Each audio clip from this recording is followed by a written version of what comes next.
Eugene Mulero here, and joining me is David Elfin, government reporter with Transport Topics. And David, I led Capital Agenda this week on a status on the non-Senate action on Scott Darling to lead the FMCSA as the full-time administrator. As we know, he's working in an acting capacity, and no word yet from the chairman of the Senate Commerce Committee, John Thune, on his confirmation. He didn't mention it at a big hearing with Secretary Fox last week. Mitch McConnell, the majority leader's staff, has been mum on the issue, and his nomination has been lingering out there for several months, and this is nearly a year after President Obama nominated him. I actually bumped into Scott Darling at the Mid-America Trucking Show in Louisville this year. He seemed to be in good spirits, and he said he's just going to keep trekking along, moving regulation. But it seems somewhat odd that as we get this late in the Obama administration, still no Senate action on this guy who oversees the trucking regulations.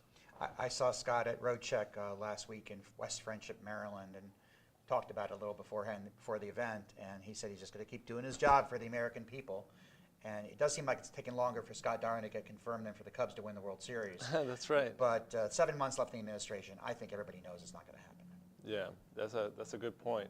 Yeah, and then to pivot, at Road Check, you were talking about not only the safety but also what was going on in safety provisions along the states. Right, and then the biggest state action lately has been South Carolina. That state's been fighting about transportation for 2 years. Okay. They finally passed a bill at the end of the session. Doesn't get everybody all the way there. They have about a $12.5 billion shortfall. This will get them about $4 billion, but it's progress. So everybody's relatively happy. Governor Haley basically held her nose to sign the legislation. Gary Simrel, who has been spearheading this thing in the South Carolina House, called it a step forward. South Carolina trucking is happy. Stuff is going to start getting fixed in South Carolina, but they still got work to do, and a lot of states, of course, have work to do still with legislative sessions to go. New Jersey among them, California.